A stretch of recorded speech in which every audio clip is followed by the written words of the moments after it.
Hi, it's Teresa with Crafty with Theresa. Thank you so much for joining me today. In today's video, we'll be doing something a little bit different. However, we will still work with the paper pumpkin kit that I've received recently called Hello Spring. I will show you card number 1 of this kit, and we'll actually make the alternatives to that card together today. We'll use the contents of that card and maybe a bit more. But these cards really will be simple. Now, I have 2 reasons for splitting this kit up. First, I know that I try to put a lot into my videos, and because of that, they can get lengthy. So what I'm trying to do is I'm trying to break it down just a bit, and for several reasons.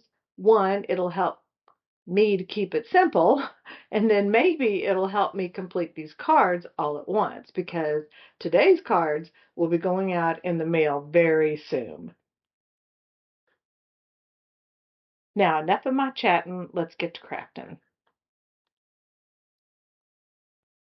First, let's kind of take a look at the supplies for this card. You'll see that the kit comes with stamps, die cuts, a Stampin' Spot ink pad, sentiment strips, and card bases, and a few things more, and we'll talk about those as we go. But these kits are truly amazing. Stampin' Up! Has thought of everything. If you're a card maker, these designs are great just as they are. Now, if you're like me, you like to mix it up a bit, which is why I have included some of the alternatives in this video. This kit is geared towards helping anyone grow, whether that's gardeners or that's you personally. So the stamp set has some beautiful sentiments in it. Things like Hello Spring, Happy Easter, Sending Love, For You, To a Wonderful Friend, and even one thanking someone for their kindness and helping them grow. Now I've grabbed all the items I need for card 1. The first thing we'll do is start inking up that pre-made die cut. I'll stamp off to a piece of scratch paper on the side. I just like to do that to test the stamp.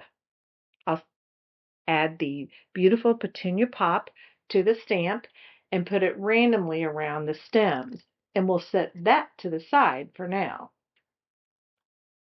Now I'll grab another block and add the thanks for helping me grow and stamp it on that sentiment strip, which I believe that color is Pretty in Pink. Now the kit also comes with twine. Twine and I have a love-hate relationship, but you'll see that in a bit because I will be struggling. I'll try to keep it to a minimum, but I've cut it at 12 like the directions tell me, and then we'll come back to that twine in just a second. First, I'll grab the other 2 die cuts and add some double-sided adhesive to the back, and that also comes in the kit. I'll grab my little pick-me-up tool and remove the tape and add them to the card base. Now, I do not put them all the way down just yet. I lightly place them there so that I can move them around if I need to, and you'll see I do end up doing that. Now, on one of them, I'll add dimensionals. Hindsight, I wish I had picked the one that had the beautiful petunia pop color to it. But you know what they say about hindsight. I'll add the 2 with just the adhesive tape down first onto the card base, move them around, and press them down when I get them where I want them to be. I use my bone folder, but you really don't have to. Next, I'll grab my tool again and remove the dimensionals and add them to the die cut and the sentiment strip. And I kind of eyeball where I think that might want to go, so I'll put that and the strip where I think it might want to go on that card base. Now that I like where it is, I'll go ahead and press the die cut down.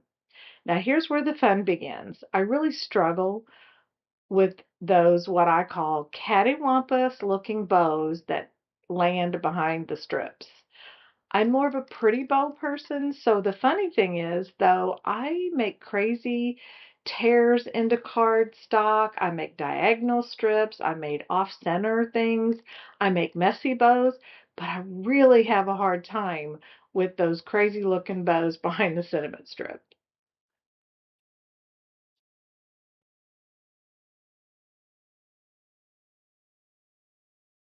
Now this card is almost finished. I ended up putting one dimensional on the outside edge and some glue on the inside so that the sentiment would be level. And there you have it. This card took me about 10 minutes, but if I were making all the cards at the same time, I guarantee you could get them done in 5 minutes or less, especially if you do an assembly line for things like the Stampin' and do it all at one time. Anyway, take a look at this card and let me know what you think. Now let's take a look at the first alternate card. My theme was,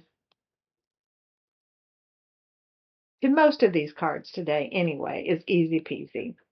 I've been putting out some videos lately that are more like fun folds, and so I thought, let's go back to basics. These are for my beginners, but it's not really just beginners because sometimes I really do want just a simple card. And sometimes you just don't need the frilly stuff. Now for the second card, we'll call this one a Scrap My Stash card.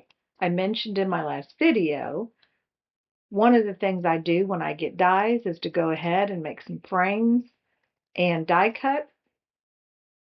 And I will get them done.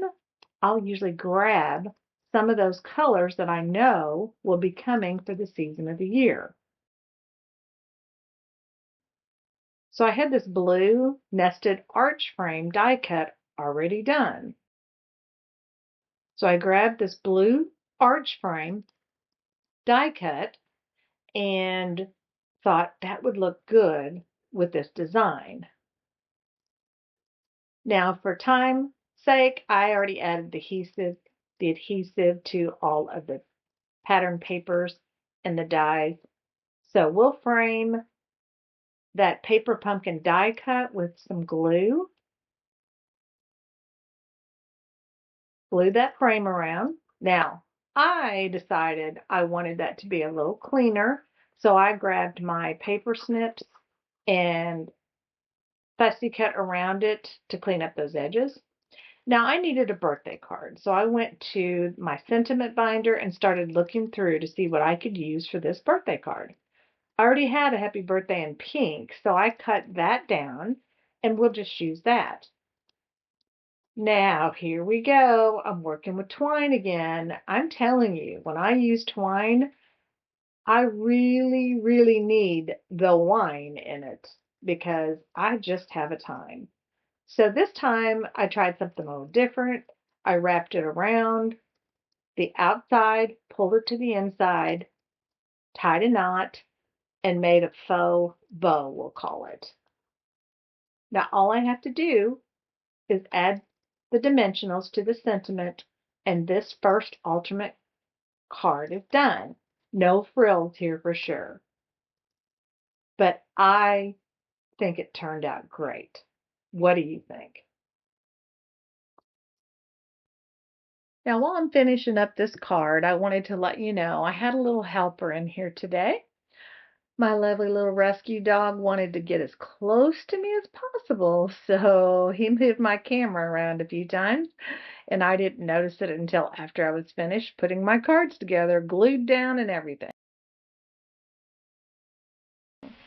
So I'm sorry, but the card I made is a little crooked in the camera. So sorry. Max, my dog, says he is so sorry. Now, as I start out the second alternate card, kind of wanted to give you a little heads up on how this went. I grabbed the design off the mini catalog, which was sketch number 14. Well, mostly, I should say. I used it as my jumping off point. Then I also finally got some of the other items I've been waiting on, some embellishments. I grabbed my designer paper that I had left over from scrapbooking with storybook moments. Now, I gave you a sneak peek of one of the designs a few days ago in my last video. Well, I'm going to take advantage of this lovely paper and I'm going to make another congratulations type card because graduations and things will be here before you know it. So, but I think it could be any inspirational card.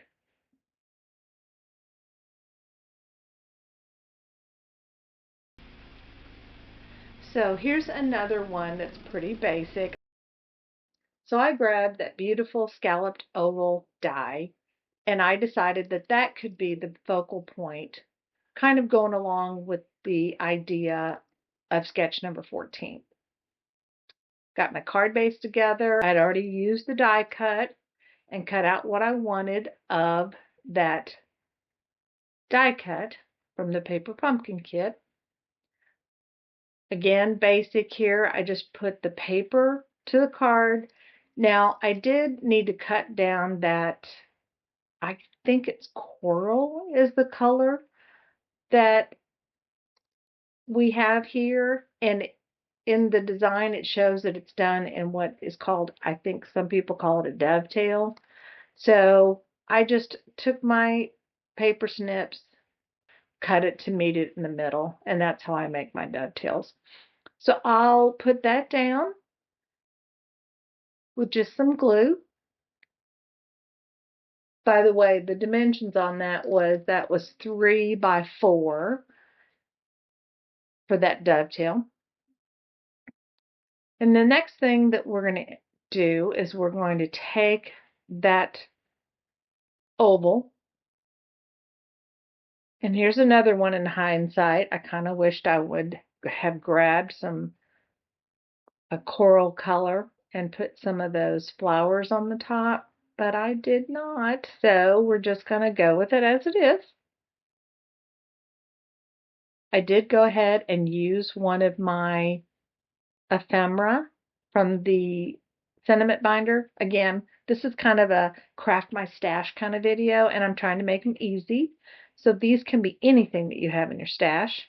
So I'm going to take the scalloped oval and put some dimensions on it, and then, of course, add my sentiment. Now, unfortunately, my lighting here, that looks more of a yellow color, but those little dimensionals are actually kind of that greenish color that's in, and I believe that's Mossy Meadow. And they're actually closer to that color. And then I added a nice coral one right by the sentiment. And now here we go. Again, another card done, completed, and simple at its best. I hope you like it.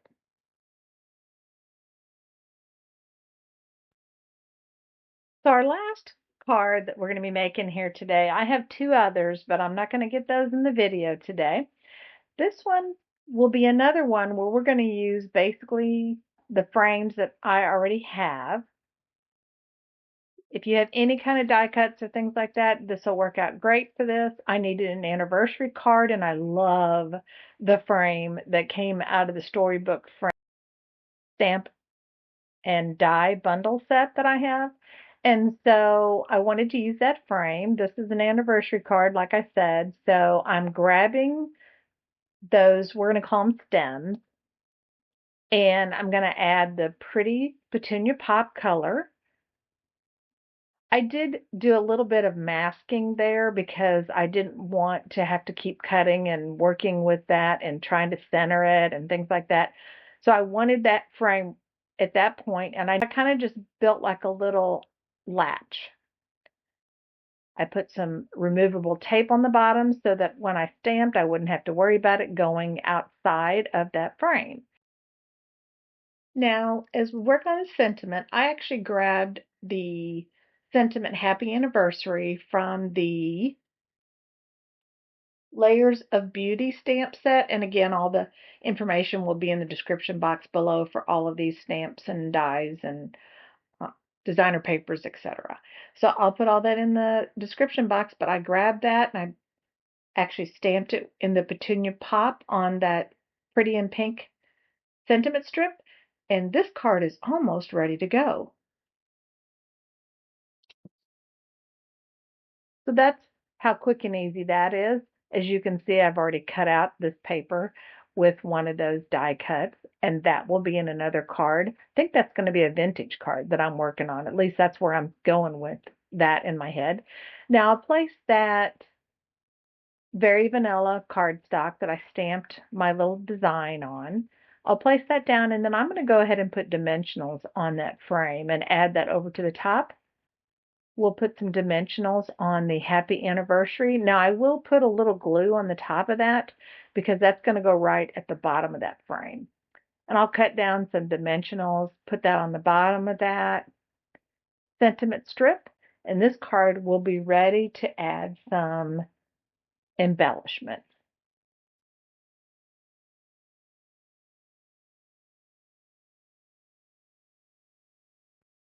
So as I mentioned, I do have a couple additional cards for this card design 1 that will be coming out. Those will probably come out in a post. So that way I can show you those 2 cards. One, as I mentioned, is a vintage card, and the other one I'm just not quite sure yet. So that's why they're not finished for you today.